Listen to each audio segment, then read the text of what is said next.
Como ya mencioné en mi primer video sobre este show, para que vayan a watcharlo y no se lo pierdan, considero a Los Simpson, o mejor dicho, a las primeras 10 temporadas de estos, la serie animada occidental más grande, quizá, de todos los tiempos, debido a múltiples factores que los hacían sencillamente inigualables. Como les dije, el elemento más importante para mí en Los Simpson de los 90 era su increíble capacidad para enunciar críticas sobre un montón de aspectos de nuestra sociedad. Así que en este top escogeré, desde mi experiencia subjetiva, cuáles son los mejores episodios de esta familia amarilla, basados sí en el exquisito humor que ofrecen, pero para el caso de los que más arriba se encuentran en esta lista, me enfocaré en la mordaz denuncia social que dichos episodios transmiten. ¡Boinas, hijo! ¡Maldita, maldita, maldita, maldita, maldita, maldita, maldita, maldita! Número 10. Papá está loco. ¡Me vuelvo loco! ¡Quiero un poco de té helado! Empezamos con uno de mis ultra favoritos en términos teóricos y conceptuales, y que además amo poner en mis clases para que mis alumnos lo analicen, especialmente los de carreras como psicología o ciencias sociales en general. ¿Por qué?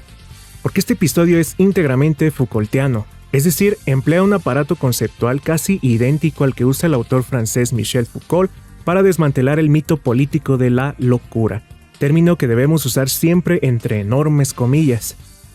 Foucault considera la locura como uno de los muchos procesos de control discursivo con que nuestras sociedades occidentales marginan, restringen, castigan o vigilan a los individuos. En términos más sencillos, la locura es un mito que hemos creado a lo largo de la historia para controlar a las personas y separarlas de acuerdo con qué tan bien o mal se ajusten a los parámetros que, colectivamente, hemos designado a aquello que consideramos normal. Es pues una falacia, un método que se emplea para disgregar a las personas y silenciarlas por no adaptarse a lo socialmente establecido. Por eso amo este episodio. ¿Qué es lo que lleva a Homero a ser considerado un loco? Una cosa tan sencilla como vestir una camisa rosa, color ultra estigmatizado en Occidente y que además sobresale demasiado del entorno gris al que estamos habituados. A juzgar por su pintoresco atuendo, debe ser un anarquista alborotador. Llamaré a seguridad, señor. ¡Excelente! ¿A dónde llevan a Homero una vez que lo llaman loco? A un hospital psiquiátrico, en donde se lo controla y examina constantemente, algo que Foucault también describe en su obra y critica de manera feroz. Además, el capítulo es un semirretrato de la película Alguien voló sobre el nido del cuco, una de las adaptaciones cinematográficas más hermosas de la historia y que también denuncia estas estructuras de dominio y violencia sobre los más vulnerables como los enfermos mentales. La sentencia que, para mí, sintetiza la belleza del episodio se sitúa a mitad de este, cuando Homero, amedrentado a más no poder por toda la presión social y médica, le pregunta a uno de los psiquiatras cómo es que dictaminan quién está loco y quién no. El especialista, taimado, simplemente le responde, simple, con esto, poniéndole un sello oficial de locura a nuestro regordete amarillo favorito. Más Foucaultiano que esto no se puede, consciente o inconscientemente. Obra suprema donde, en medio de un sinfín de escenas chuscas, se despliega una interesantísima discusión sobre algo tan problemático y violento como lo es la supuesta locura. Número 9. Homero hereje. A este episodio en particular lo llamo, por su parte, muy dostoyevskiano. Fyodor Dostoyevsky es ponderado como uno de los más grandes representantes de la literatura universal y, para mí, el más grande artista de todos los tiempos. ¿Por qué asocio a este autor con este capítulo? Porque una de las principales preocupaciones de autores como Dostoyevsky era lo que pasaría con el ser humano una vez éste transitara más allá de la esfera de lo religioso o espiritual, adentrándose a etapas históricas marcadas por conceptos como el cientificismo, el progreso, la ultraindustrialización, entre muchas más cosas. Mientras otros autores y escuelas teóricas estaban ultra entusiasmados por abandonar el viejo paradigma apegado al Dios cristiano, viendo en ello una oportunidad de libertad absoluta, Dostoyevsky advirtió un mundo anegado en el nihilismo, es decir, el vacío, la creencia de la nada, y en donde viviera una humanidad desprovista de todos los elementos espirituales que este autor consideraba intrínsecos y universales.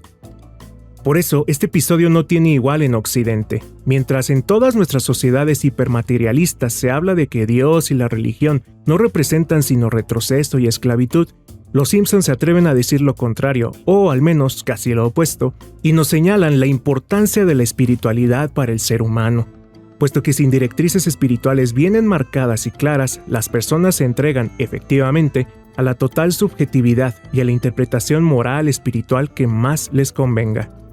Eso le pasa a Homero. Queriendo ser una especie de superhombre moderno, se desliga de todo el horizonte moral que la cristiandad le había ofrecido, para crear su propio credo y hacer lo que le plazca, lo cual lo conduce a la apatía ideológica, a ser convenenciero, relativista y flojo. Pero no piensen por esto que el capítulo es un panfleto cristianoide de «debes seguir nuestro credo o estás equivocado». ¡Papá, el pájaro escapa! Ya lo vi, hijo. Al contrario, Homero Hereje es una obra suprema porque nos habla de la necesidad humana de tener un sistema de valores y símbolos que nos guíen hacia la bondad y la empatía, sin importar la religión a la que pertenezcamos. Número 8. ¿Y dónde está el inmigrante?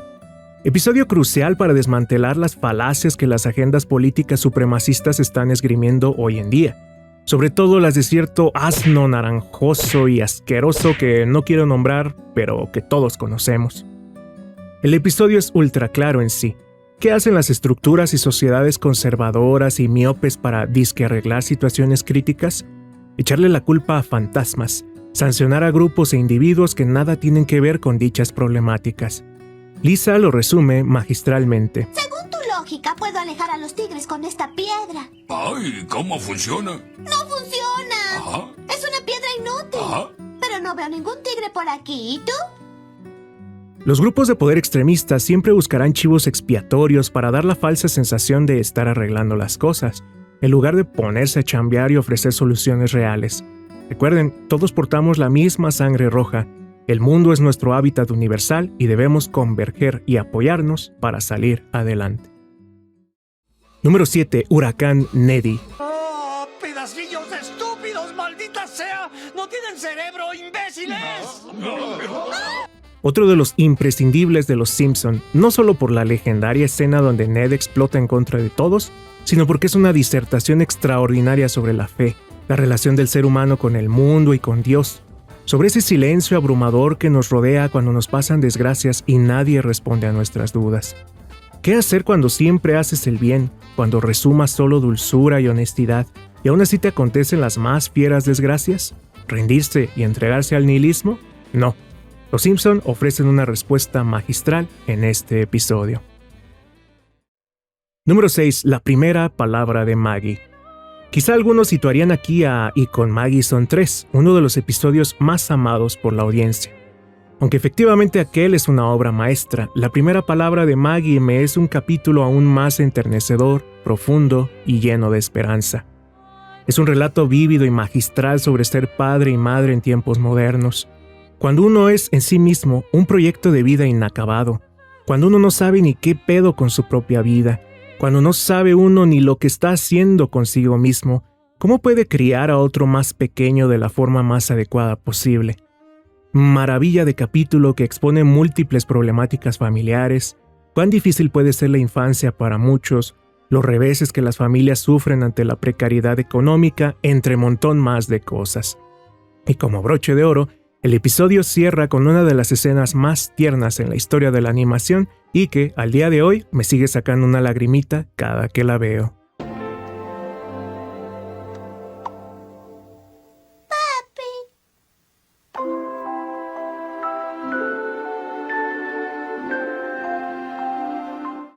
Número 5. El enemigo de Homero.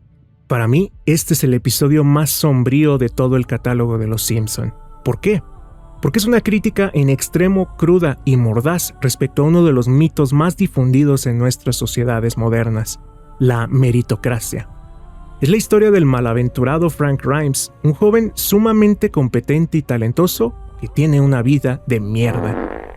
¿A qué se debe esa vida de mierda? ¿A que no le echó ganas? ¿A que fue un flojo? ¿A que quiere estar en esa situación ya que el pobre es pobre porque quiere? No. No. Grimes es el reflejo clarísimo de la inmensa mayoría de jóvenes, otrora entusiastas que, inscritos en un sistema desigual, obsoleto y de privilegios, pierden todo brillo al ver que no bastan las ganas ni el conocimiento para sobrevivir en este mundo, sino que un sinfín más de aspectos sistemáticos que están fuera de su control son decisivos para que a unos pocos les vaya de maravilla y a la mayoría de la fregada. Grimes siente una justa y válida rabia contra Homero que, pese a su incompetencia y ocasional estupidez, tiene una calidad de vida que el recién llegado no verá nunca. Aunque el episodio aborde un tema tan serio y funesto y muestra incluso el suicidio de Grimes, termina con la siguiente escena. ¡Cámbiale, Marge! ¡Ese es nuestro Homero! Haciendo que sea aún más crudo y terrible pese al humor del que está revestido. Número 4. ¿Quién mató al Sr. Burns? Varios de los mejores episodios de Los Simpson deben tener, sí o sí, al que considero el tercer mejor personaje de la serie, el Sr. Burns, la efigie del corporativismo depredador e inhumano, la obra maestra caracterológica con la que Groening y sus guionistas criticaban al sistema imperante y a todos aquellos que lo sustentan desde su cima. Aunque el capítulo esté dividido en 2 partes, que además dan final e inicio a 2 temporadas, lo pondero como uno solo por lo exquisitamente que está articulado. Escenas icónicas a más no poder, mordacidad por doquier y sobre todo una agudísima crítica a esos vituperables señores del mundo, los dueños absolutos del capital material y simbólico que articula el sistema en que vivimos, cuya codicia y maldad alcanzan tales cotas que llegan a poner en entredicho la integridad de todo un planeta. Que el Sr. Burns quiera tapar el sol con una máquina podrá haber parecido distópico cuando salió este episodio, pero hoy en día lo estamos viviendo en plena potencia. Multimillonarios acaparando más y más recursos, monopolios centralizando el mercado y devastando ecosistemas enteros, agendas políticas que buscan producir ganancias con base en muerte y devastación.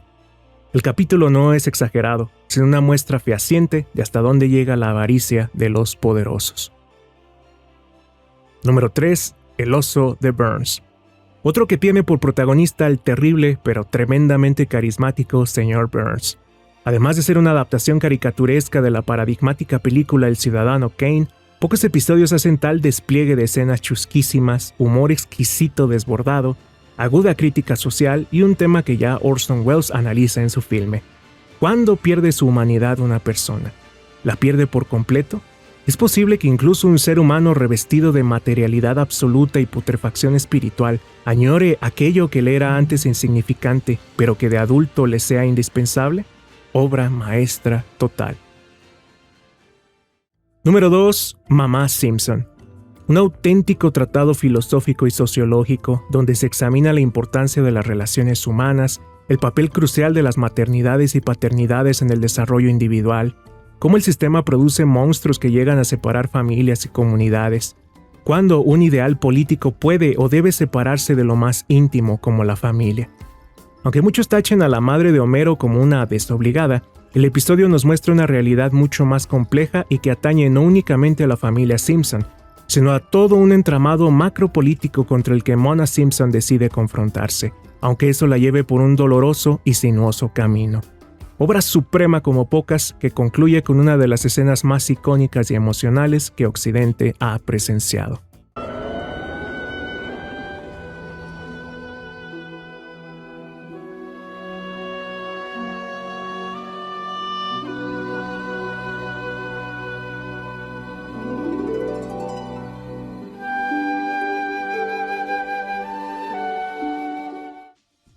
Número 1. La última salida a Springfield. Catalogado por un gran número de fans como la magnum opus de Los Simpson, he de sumarme a dicha opinión, puesto que, en efecto, es el capítulo que cristaliza todo lo que este show transmitía en los años 90. Un profundísimo sentido de crítica social, una constante invitación a cuestionar las estructuras de poder que nos dominan, una reflexión increíble respecto a la importancia de la organización obrera y colectiva, un himno a todos esos hombres y mujeres que han alzado la voz para hacer respetar sus derechos humanos, una oda al pensamiento crítico frente a un sistema que nos quiere sumisos y dispuestos a obedecer. Burns alcanza uno de sus puntos más bajos en este episodio, haciendo gala de una maldad y avaricia que lo lleva a amenazar a una comunidad entera, situación que hoy en día atestiguamos a menudo y ante la cual los Simpson nos invitan a sensibilizarnos para recordar que no existe el yo sin el tú, ni el nosotros sin el ellos. La lucha por los derechos humanos nos compete a todos, puesto que los mandamases del sistema en que discurrimos quieren cualquier cosa menos nuestro bienestar. La obra culmen de Groening y su equipo, donde nos dan una cátedra de cómo combinar un humor excelso e inolvidable con una narrativa poblada por problemáticas reales y soluciones que atañen a lo que más nos define como seres humanos: la empatía, solidaridad e interés por los otros. So we'll march day and night by the big cooling tower. They have the players, but we have the power. Hasta aquí el video. Los saludo como siempre con enorme gusto. No olviden dejar su like y suscribirse.